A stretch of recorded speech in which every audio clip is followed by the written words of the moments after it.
it should be a pretty simple, easy day for the work truck with what I got planned for today.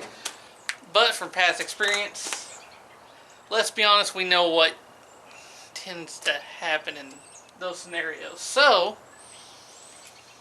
I guess we'll see how easy it really is. Alright, so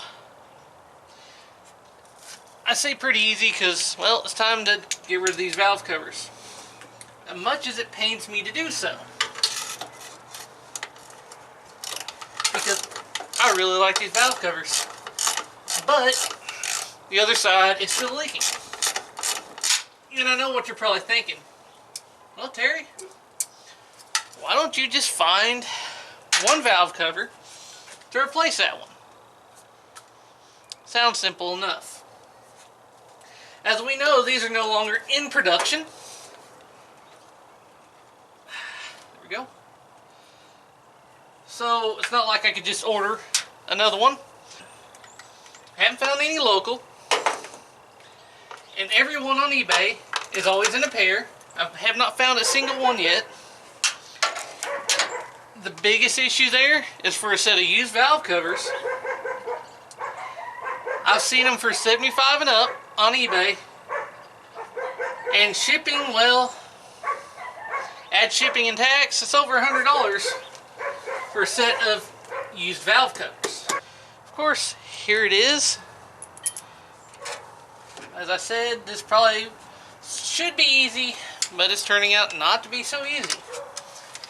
These new valve covers, well, it's actually proving quite difficult to get the holes lined up.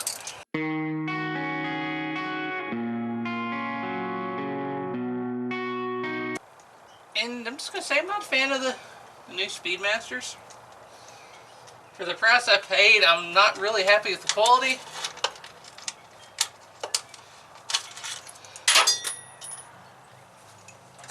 Now that one that just fell will probably make this last another 30 minutes trying to find it. So, we'll see what happens there.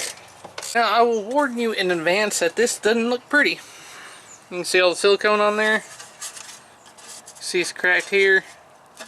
It's almost completely apart. You can see that crack right there. And actually, it was still leaking here through the gasket somehow.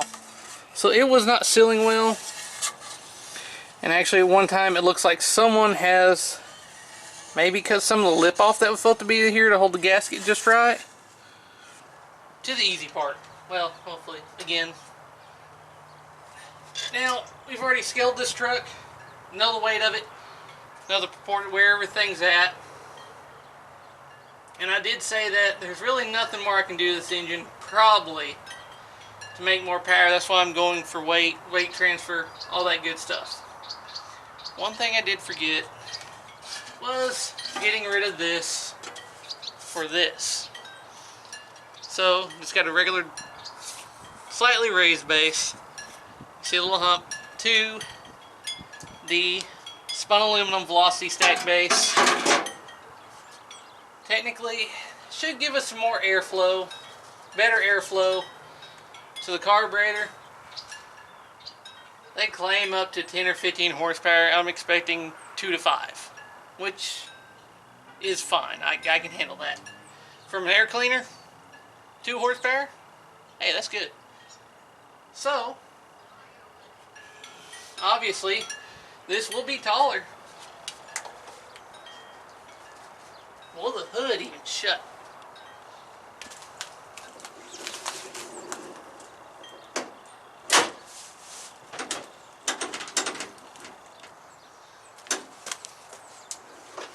I think I'm okay.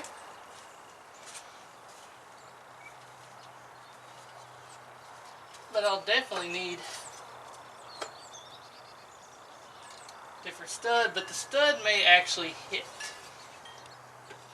So I'm going to do a couple of measurements and figure out what I'm going to do.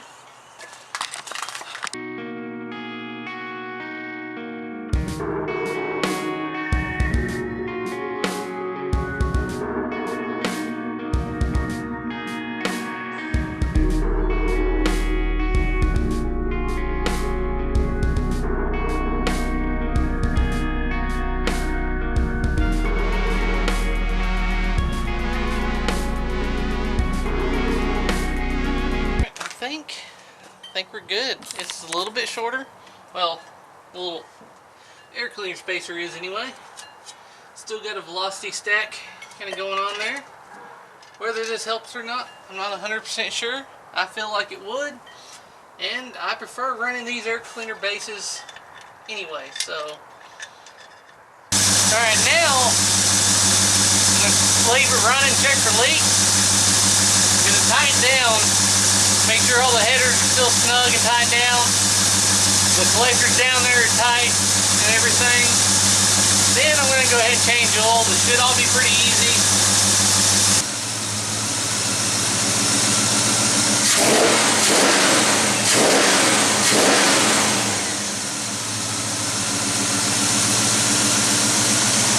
So it's got a fresh oil change. Valve covers are on. I'll drive it for a little while, see if anything leaks. Turned out for the most part to be an easy day. A little frustration with the valve cover. I hope you enjoyed this episode. As always, thanks for watching.